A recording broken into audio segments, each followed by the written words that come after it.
ಬಳ್ಳಾರಿ ಜೈಲಿನಲ್ಲಿರುವ ನಟ ದರ್ಶನ್ ಸದ್ಯ ಜಾಮೀನು ಅರ್ಜಿಯ ನಿರೀಕ್ಷೆಯಲ್ಲಿದ್ರು ಜಾಮೀನಿಗಾಗಿ. ಆದರೆ ಅವರ ಜಾಮೀನು ಅರ್ಜಿಯನ್ನ ಮತ್ತೆ 4ನೇ ತಾರೀಕು ಅಕ್ಟೋಬರ್ 4ನೇ ತಾರೀಕಿಗೆ ಮುಂದೂಡಿಕೆ ಮಾಡಲಾಗಿದೆ. ದರ್ಶನ್ ಜಾಮೀನು ಅರ್ಜಿಯ ವಿಚಾರಣೆ ಶುಕ್ರವಾರ ಇತ್ತು. ಆ ನಂತರದಲ್ಲಿ ಇವತ್ತಿಗೆ ಪೋಸ್ಟ್ಪೋನ್ ಆಗಿತ್ತು. ಇವತ್ತು ಸಹ 57ನೇ ಸೆಷನ್ಸ್ ಕೋರ್ಟ್ ಜಾಮೀನು ಅರ್ಜಿಯನ್ನ ಅಕ್ಟೋಬರ್ 4ನೇ ತಾರೀಕಿಗೆ ಮುಂದೂಡಿಕೆ ಮಾಡಿದೆ. ಈ ಹಿಂದೆ ದರ್ಶನ್ ಜಾಮೀನು ಅರ್ಜಿ ವಿಚಾರಣೆ ಶುಕ್ರವಾರ ಬಂದಂತಹ ಸಂದರ್ಭದಲ್ಲಿ ದರ್ಶನ್ ಪರ ವಕೀಲರೇ ನಮಗೆ ಇದನ್ನ ಸೋಮವಾರಕ್ಕೆ ಹಾಕೊಡಿ, ನಾನು ಆಗ ವಾದ ಮಾಡ್ತೀನಿ ಅಂತ ಕೋರಿದ್ರು. ಆ ಮನವಿಯ ಹಿನ್ನೆಲೆಯಲ್ಲಿ ಅದನ್ನ ಪೋಸ್ಟ್ಪೋನ್ ಮಾಡಲಾಗಿತ್ತು.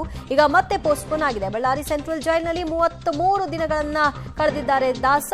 ಕೊಲೆ ಆರೋಪಿ ದರ್ಶನ್ಗೆ ಸದ್ಯ ಮತ್ತಷ್ಟು ದಿನಗಳ ಕಾಲ ಜೈಲೇ ಗತಿ. ಅಕ್ಟೋಬರ್ 4ನೇ ತಾರೀಕು ಏನಾಗುತ್ತೆ ಇವರ ಜಾಮೀನು ಭವಿಷ್ಯ ಅನ್ನೋದನ್ನ ಕಾದು ನೋಡಬೇಕು. ದರ್ಶನ್ ಮೊದಲನೇ ಬಾರಿಗೆ ಅವರು ಜಾಮೀನಿಗಾಗಿ ರಿಕ್ವೆಸ್ಟ್ ಮಾಡ್ಕೊಂಡಿರೋದು. ಸೊ ಹೀಗಾಗಿ ಈ ಅರ್ಜಿಯ ವಾದ ಪ್ರತಿವಾದ ಯಾವ ರೀತಿ ಆಗಬಹುದು, SPP ಈಗಾಗಲೇ ಆಕ್ಷೇಪಣೆಯನ್ನ ಸಲ್ಲಿಸಿದ್ದಾರೆ. ಸೊ ಈ ಸಂದರ್ಭದಲ್ಲಿ ದರ್ಶನ್ ಪರ ವಕೀಲರು ಯಾವೆಲ್ಲ ವಿಚಾರಗಳನ್ನ ಇಲ್ಲಿ ಹೈಲೈಟ್ ಮಾಡಬಹುದು ಅನ್ನೋದು ಬಹಳ ಕುತೂಹಲ ಇತ್ತು. ಆದರೆ 2ನೇ ಬಾರಿ ಈಗ ಮತ್ತೆ ಅವರ ಜಾಮೀನು ಅರ್ಜಿಯ ವಿಚಾರಣೆ ಮುಂದೂಡಿಕೆ ಆಗಿದೆ. ಹೀಗಾಗಿ ಅಕ್ಟೋಬರ್ 4ನೇ ತಾರೀಕು ವಿಚಾರಣೆಯನ್ನ ಕೈಗೆತ್ತಿಕೊಳ್ಳಲಾಗುತ್ತೆ. ಈ ಬಾರಿ ಮುಂದೂಡಿಕೆ ಆಗ್ಲಿಕ್ಕೆ ಮತ್ತೆ ದರ್ಶನ್ ಪರ ವಕೀಲರೇ ಏನಾದರೂ ಮನವಿ ಮಾಡಿದ್ರ ಅಥವಾ ಏನು ಅನ್ನೋದ್ರ ಬಗ್ಗೆ ಇನ್ನಷ್ಟು ಮಾಹಿತಿಗಳು ಲಭ್ಯವಾಗ್ತಾ ಇದೆ. ದರ್ಶನ್ ಜೊತೆಗೆ ಲಕ್ಷ್ಮಣ್ ಅರ್ಜಿ ಸಹ ಮುಂದೂಡಿಕೆ ಆಗಿದೆ. ಈ ಬಗ್ಗೆ ಮತ್ತಷ್ಟು ಮಾಹಿತಿ ಪಡೆಯೋಣ ನಮ್ಮ ಪ್ರತಿನಿಧಿ ಅಮರೇಶ್ ಮತ್ತು ನರಸಿಂಹಮೂರ್ತಿಯಿಂದ. ನರಸಿಂಹಮೂರ್ತಿ, ಯಾವ ಕಾರಣಕ್ಕೆ ಕಳೆದ ಶುಕ್ರವಾರ ವಿಚಾರಣೆಯನ್ನ ದರ್ಶನ್ ಪರ ವಕೀಲರೇ ಕೋರಿದ್ರು ಸೋಮವಾರಕ್ಕೆ ಹಾಕೊಡಿ ಅಂತ, ಇವತ್ತು ಮುಂದೂಡಿಕೆಗೆ ಏನ್ ರೀಸನ್? ದಿವ್ಯಾ, 27ನೇ ತಾರೀಕು ದರ್ಶನ್ ಜಾಮೀನು ಅರ್ಜಿ ವಿಚಾರಣೆಗೆ ಬಂದಂತಹ ಸಂದರ್ಭದಲ್ಲಿ SPP ಅವರು ಆಕ್ಷೇಪಣೆಯನ್ನ ಸಲ್ಲಿಸಿದ್ರು.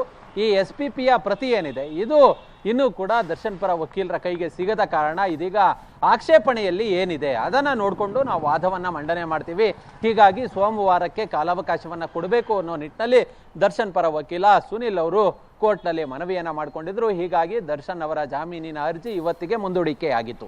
ಇದೀಗ ಕೆಲವೇ ಕ್ಷಣಗಳ ಹಿಂದೆ ಸೆಷನ್ಸ್ ಕೋರ್ಟ್ 57ರಲ್ಲಿ ಮತ್ತೆ ದರ್ಶನ್ ಜಾಮೀನು ಅರ್ಜಿ ವಿಚಾರಣೆಗೆ ಬಂದಂತಹ ಸಂದರ್ಭದಲ್ಲಿ ದರ್ಶನ್ ಪರ ವಕೀಲರು ಮತ್ತೊಂದಷ್ಟು ಸಮಯಾವಕಾಶವನ್ನ ಕೇಳಿದ್ದಾರೆ. ಹೀಗಾಗಿ ಇವರ ಜಾಮೀನಿನ ಅರ್ಜಿ ಮುಂದಿನ ತಿಂಗಳು ಅಂದ್ರೆ ಅಕ್ಟೋಬರ್ 4ಕ್ಕೆ ಮುಂದೂಡಿಕೆಯಾಗಿದೆ.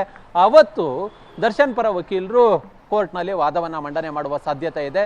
ಬಹುಶಃ CV ನಾಗೇಶ್ ಅವರನ್ನ ಇವರು ಎಂಗೇಜ್ ಮಾಡಿದ್ದಾರೆ. ಇವತ್ತು ಜೂನಿಯರ್ಸ್ ಕೋರ್ಟ್ಗೆ ಬಂದಿದ್ರು. 4ನೇ ತಾರೀಕು ಹಿರಿಯ ವಕೀಲ CV ನಾಗೇಶ್ ಅವರು ದರ್ಶನ್ ಪರ ವಕಾಲತನ ಅಂದ್ರೆ ವಾದವನ್ನ ಮಂಡನೆ ಮಾಡ್ತಕ್ಕಂಥ ಸಾಧ್ಯತೆ ಇದೆ. ಹೀಗಾಗಿ ಮುಂದಿನ ತಿಂಗಳು 4ನೇ ತಾರೀಕಿನವರೆಗೂ ಕೂಡ ಟೈಮ್ ಅನ್ನ ಪಡೆದುಕೊಂಡಿದ್ದಾರೆ. ಅವತ್ತು ದರ್ಶನ್ ಪರ ವಕೀಲರು ಕೋರ್ಟ್ನಲ್ಲಿ ವಾದ ಮಂಡನೆಯನ್ನ ಮಾಡಲಿದ್ದಾರೆ. ಅದಾದ ಬಳಿಕ SPP ಅವರು ಪ್ರತಿವಾದವನ್ನ ಮಂಡನೆ ಮಾಡಲಿದ್ದಾರೆ. ಹೀಗಾಗಿ ಮುಂದಿನ ತಿಂಗಳು 4ನೇ ತಾರೀಕಿನವರೆಗೂ ಕೂಡ ಜಾಮೀನಿನ ಅರ್ಜಿ ಏನಿದೆ ಈ ಅರ್ಜಿಯ ವಿಚಾರಣೆ ಮುಂದಕ್ಕೆ ಹೋಗಿದೆ.